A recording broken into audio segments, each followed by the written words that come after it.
At the end of every 7 years you must cancel debts. This is how it is to be done. Every creditor shall cancel any loan they have made to a fellow Israelite.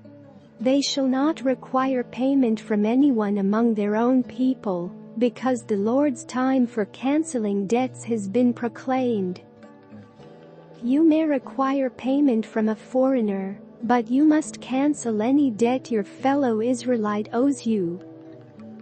However, there need be no poor people among you, for in the land the Lord your God is giving you to possess as your inheritance, He will richly bless you. If only you fully obey the Lord your God, and are careful to follow all these commands I am giving you today.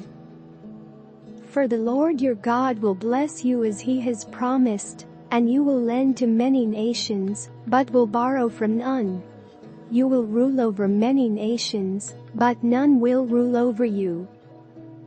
If anyone is poor among your fellow Israelites in any of the towns of the land the Lord your God is giving you, do not be hard-hearted or tight-fisted toward them. Rather, be open-handed and freely lend them whatever they need. Be careful not to harbor this wicked thought. The 7th year, the year for canceling debts, is near, so that you do not show ill will toward the needy among your fellow Israelites, and give them nothing. They may then appeal to the Lord against you, and you will be found guilty of sin. Give generously to them and do so without a grudging heart. Then because of this the Lord your God will bless you in all your work and in everything you put your hand to. There will always be poor people in the land. Therefore I command you to be open-handed toward your fellow Israelites who are poor and needy in your land.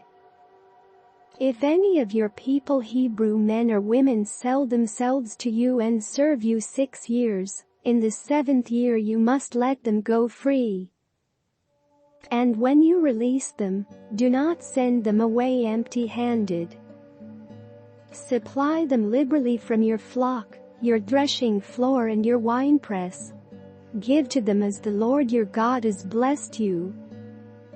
Remember that you were slaves in Egypt and the Lord your God redeemed you.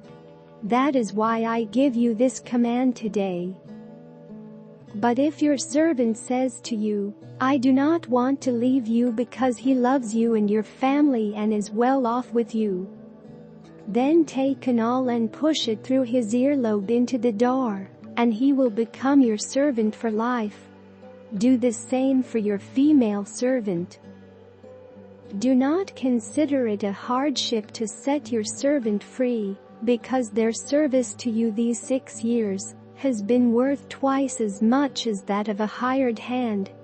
And the Lord your God will bless you in everything you do. Set apart for the Lord your God every firstborn male of your herds and flocks. Do not put the firstborn of your cows to work, and do not shear the firstborn of your sheep. Each year you and your family are to eat them in the presence of the Lord your God at the place he will choose. If an animal has a defect, is lame or blind, or has any serious flaw, you must not sacrifice it to the Lord your God. You are to eat it in your own towns. Both the ceremonially unclean and the clean may eat it, as if it were gazelle or deer. But you must not eat the blood, pour it out on the ground like water.